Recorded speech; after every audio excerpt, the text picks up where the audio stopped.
Hi everyone, Ellie here, welcome back to my channel. Today is kind of a big day for me, and I'll explain why in a minute. Right now it's about 8 a.m. at the Equestrian Center, and as you can see, I've turned out this big doofus into the round pen to have some fun time since he is full of energy.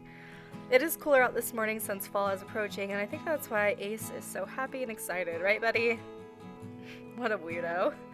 Anyway, back to the big news I had to tell y'all. So, later today, I'm trailering to an equestrian center in Golden Leaf to try out a new horse. She's a 6-year-old Tennessee Walker who needs a new home. The owners called me themselves, asking if they knew anyone in the area who was in the market for a new horse, and Tally was right next to me.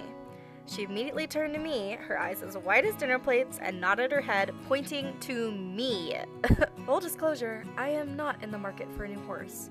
But after some persuading and good conversation, I told the owner I'd be happy to go look at her. Later this morning, I'll be trailering out to go see this Tennessee Walker.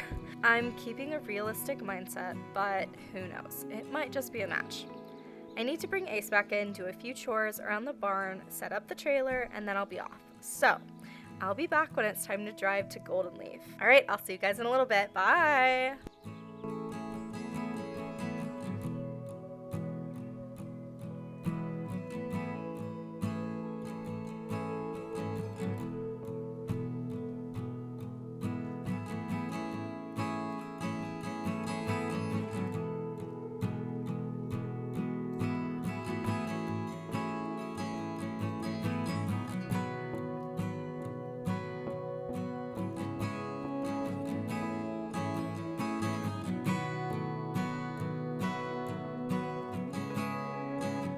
I arrived in Golden Leaf and spoke to the owner, Marissa, who welcomed me and let me know some more information about the gray Tennessee Walker I was going to be looking at.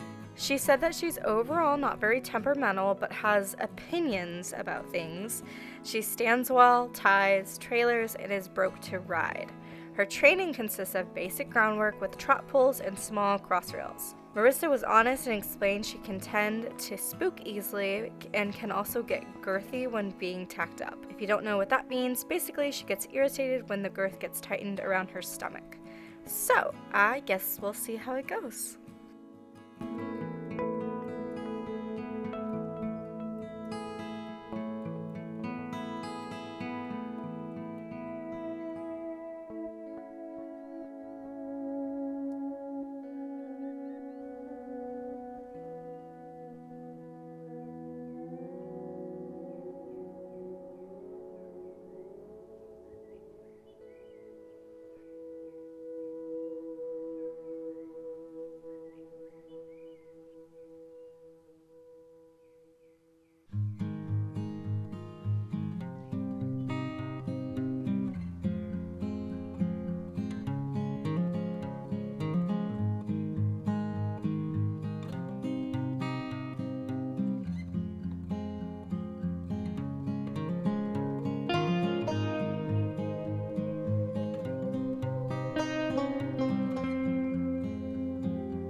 I wanted to see just how much she could do, so I warmed up with a lot of circles and just regular flatting.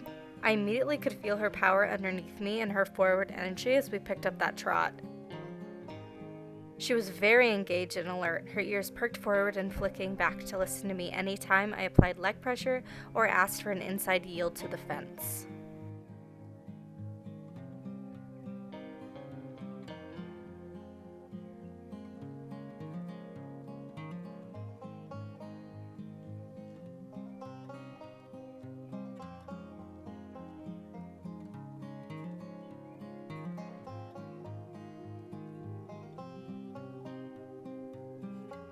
Now, the canter was a bit of a different story, with me having to give several continuous half halts to prevent her from plowing through my hands. I'm not used to riding a horse with such a go energy, but I have to admit my anxiety right here skyrocketed.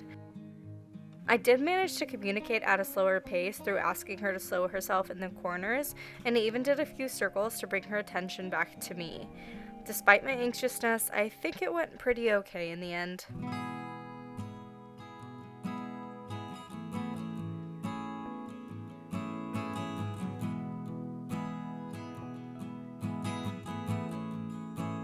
Okay, this was where I felt like my heart was about to burst through my chest. Right when we approached the jump, I felt her speed up, blowing through my hands. I immediately cranked my inside rein and bailed out, applying inside leg pressure to have her move off my leg and away from the jump. She tossed her head a few times in frustration, and I did a circle or two to get her to come back to me. It's really important that the jumps aren't rushed without being asked.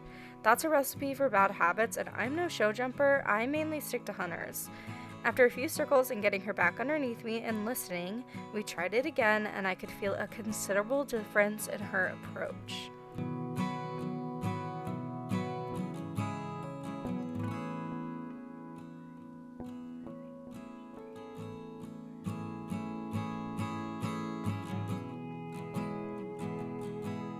Now, even after she improved those last few first jumps, I still worked her in several circles, asking her to come back underneath me so that she wasn't blowing through my hands and going too fast.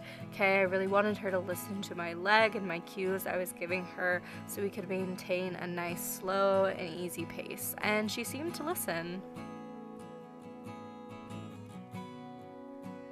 Or so I thought. Now, as you can see, I immediately corrected this. I'm not sure why she decided to rear up. Part of me wants to think that maybe it was just because she's excited or fresh. I really didn't get much information on how often she's ridden, so it could have just been an excited rear. I don't think she had any malicious intent with that rear. I think it was more of a here we go kind of rear. So I did work her in a few more circles before bringing her back down to cool off for our end of the ride. By the end of the ride, my heart was still racing. Overall, there are a lot of things to work on with this mare. She still needs a lot of training and help, and as I cooled her down and walked around the arena, I weighed the pros and cons. Alright guys, I hope you enjoyed that very interesting ride. I am going to go talk to Marissa, ask a few more questions, and then I'll let you guys know what I decided. Okay, so a decision has been made.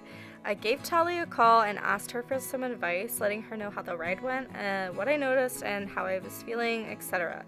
She and I talked after I got more information from Marissa, and I'm pleased to say I will be purchasing this spunky mare. Even though the ride wasn't perfect, I really liked this horse's energy and willingness to learn, even despite her energetic personality. She's still young, and the thought of me training a horse after having Ace feels like a really good idea. I'm so used to Ace and having all his buttons set and made, and being able to build this girl up myself as a project, I think would be beneficial for me as a rider. So, without further ado, please welcome Cloud.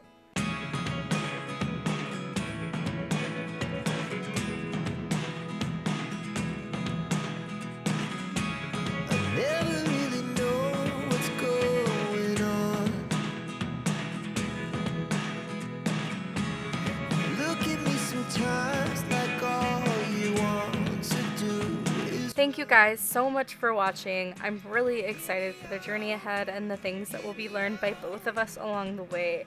Get ready for training vlogs and updates, so make sure to follow me on Instagram to see picture updates about Cloud there. Ace will of course still stick around as well. He's my main man. Thanks so much for watching, and I will see you in the next video. Bye!